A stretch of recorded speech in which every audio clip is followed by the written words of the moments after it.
You've worked all day, but what actually has gotten done? Your house feels busy, but not better. You're not lazy. Something else is off. And today, we're going to be talking about it. Are you a mom who dreams of that homestead life you see on Instagram? Who feels called to Christian homemaking? You feel like you'd need an extra 12 hours in your day, along with another set of hands, just to make your home work the way you know it could. Welcome to Simply Living Homestead. I'm Amanda Carlin, wife, mama, homemaker, and milkmaid. I've learned the secret to simplifying my time and homestead so my homemaking supports my family instead of exhausting me, and it makes room for the moments that truly matter. If you're ready to get time back in your day, manage your home with confidence, grow in your homesteading skills, and train your children in the way they should go, grab your pitchfork and planner, friend. Let's get to work. Hey friend, would you take a few minutes to write a 5-star review on Apple Podcasts? By doing so, you would let me know just how much you are enjoying the show and help get these episodes into the ears of women who are struggling with the same things you are. Go to simplylivinghomestead.com/review or tap that review button on your Apple Podcast player. I'm excited to hear from you. Welcome back to the homestead. Today we are talking about why you feel busy, but not necessarily productive, and the simple shift that will change how your days actually feel. This winter, I have felt stuck in my head, always doing something, but nothing ever felt finished. I'm jumping from task to task, mentally exhausted, and no real progress. Nothing that I can say, hey, I've done this all of January, February, March, and April. But realizing it wasn't effort or a lack thereof. It was a lack of structure. A few other things that you might want to listen to the last 2 episodes as I talked about, but structure is definitely one of those things that, yep, that was a problem. I'm not lazy. You're not lazy. You're just missing predictable rhythms in your day.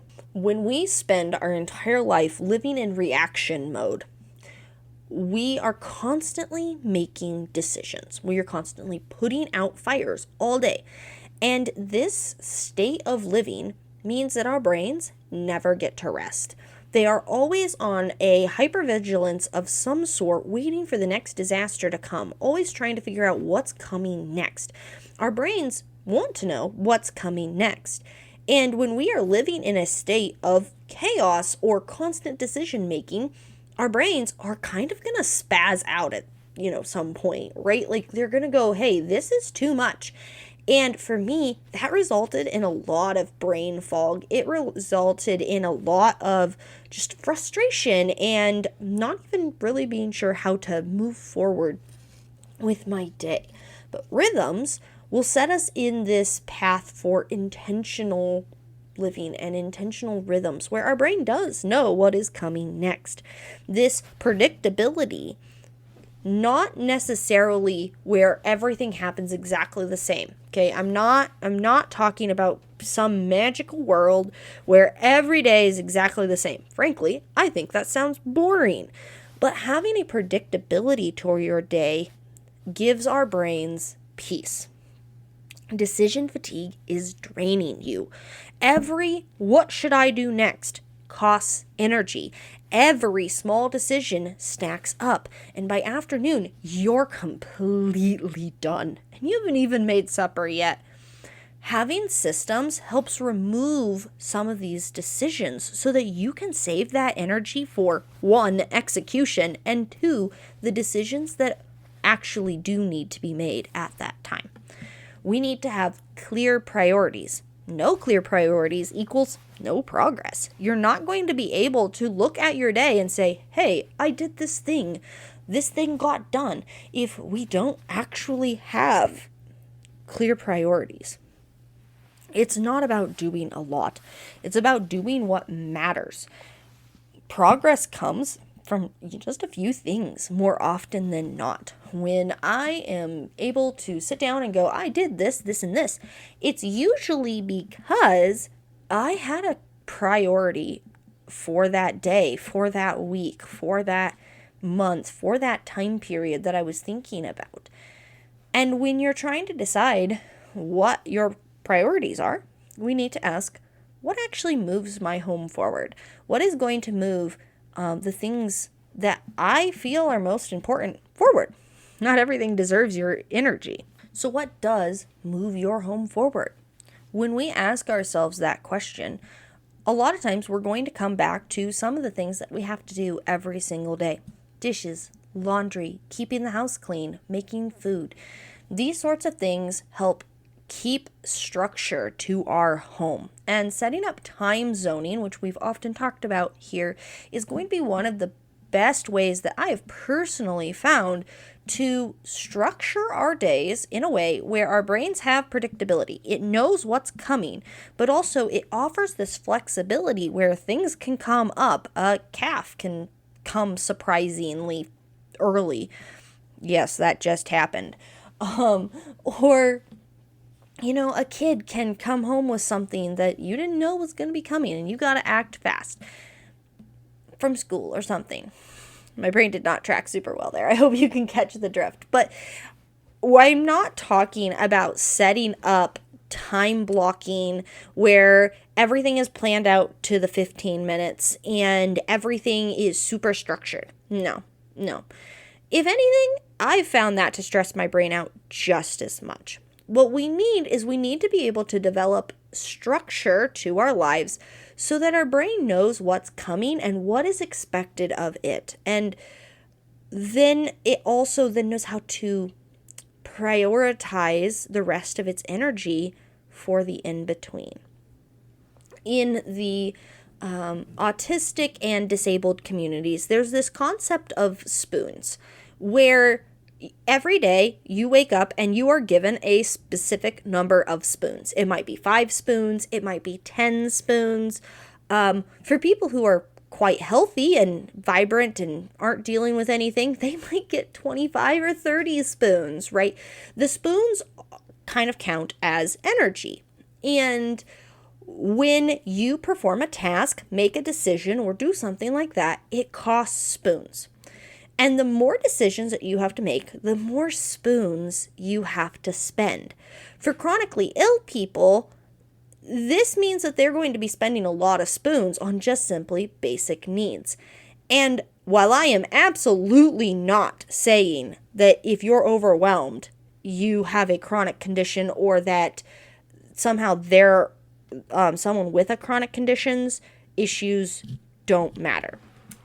I've just found this example to be very helpful because when I get overwhelmed, when I get burnout, it is quite debilitating. I just have the ability to come back from it. So when you are spending a lot of spoons on just simply surviving, it's really hard to get anything else done. It's really hard to look at what matters and go, yeah, I got these things done. So setting up time zoning is a really great way to kind of split up your day and know what's coming. And then you can set up routines inside these time zones and be able to look at your day and know what is coming so that you know what gaps of time you have to get other things done. Maybe it's time that you know, I would have time to make bread, or I would have time to organize a closet, or whatever the big thing that you need to be doing right now. Right now, I'm fencing. But I have to be able to know, I have to have these meals, I have to cook at these times, I have to do these things, and I know when those things need to be done. And when I have that structure set up, it is very easy for me to be able to look at the rest of my time and go, okay, I can go spend 3 hours fencing, or I can go clean stalls, or whatever else I need to be doing at that time. I can say, hey, I can record a podcast. There are things that when you have structure to your day, it actually gives you the freedom to make decisions and be spontaneous. And I love that so much. There are a lot of episodes on my channel right now already about time zoning and how to break that down. If you want a much deeper dive into time zoning, there are a lot of episodes that you can kind of scroll back and find for those.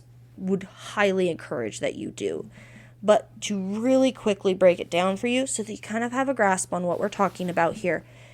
Time zoning has 3 basic zones in your day. There's a personal zone that you use for things that you do for yourself.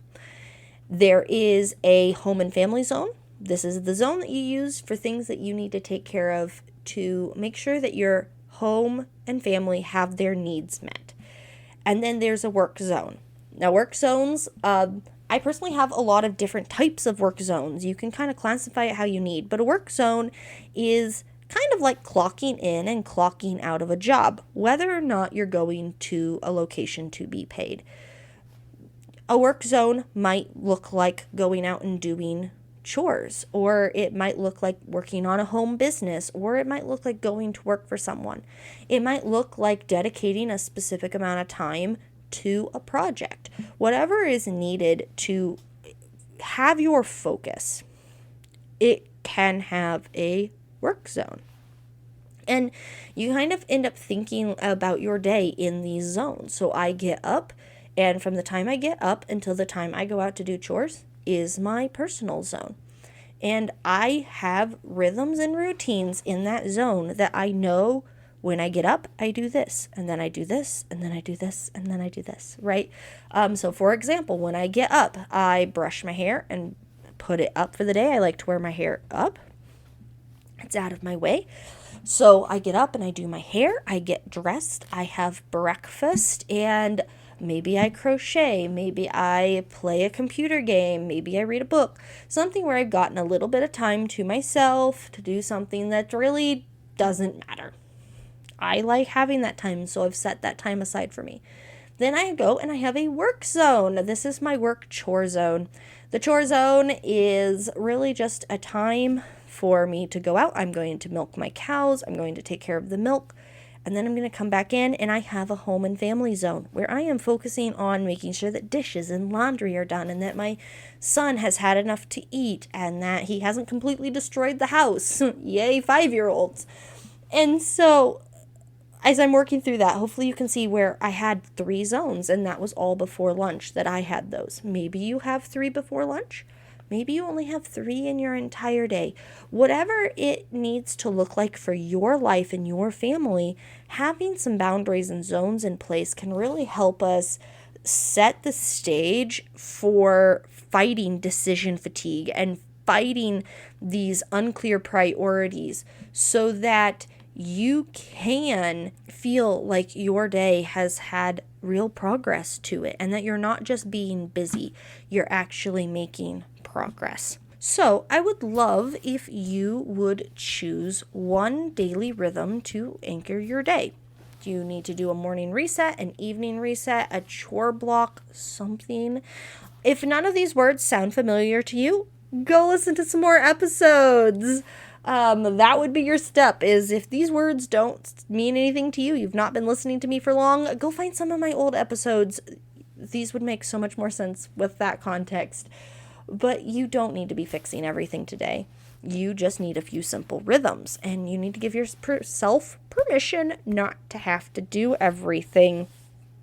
So I would encourage you to set up some daily rhythms, set up some time zones, set up something that you can have in place to help create peace and not pressure on the things that you're doing. Once you've kind of done that, or if you have no idea what I'm talking about and you want to learn more, I have a couple of resources for you. You can come over to my group and share that you're interested in learning more, or that you don't know what I'm talking about, or if you do, share your rhythm that you're starting this week.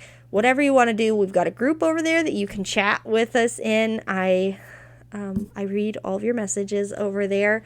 You can hop on a free 15-minute call with me and ask a few more questions, see if working together might be a good option. And if it is, I have a mentorship option where we can work together one-on-one and really nail down onto your unique situation and set up a rhythm and systems that really would work super great for you. You are allowed to build a life that works. If this helped, leave us a review. Go back and listen to some of those previous episodes.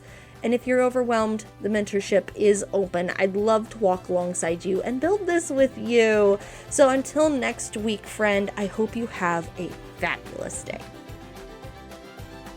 Hey neighbor, I hope you enjoyed today's episode. If so, would you take 30 seconds and share this episode with a friend who is knee-deep in their own homestead? Also, please leave me a rating or a review on Apple Podcasts. It thrills me to know that this podcast is helping you. Keep watching those sunsets, friend. I'll meet you back here on the homestead soon for another episode. See ya!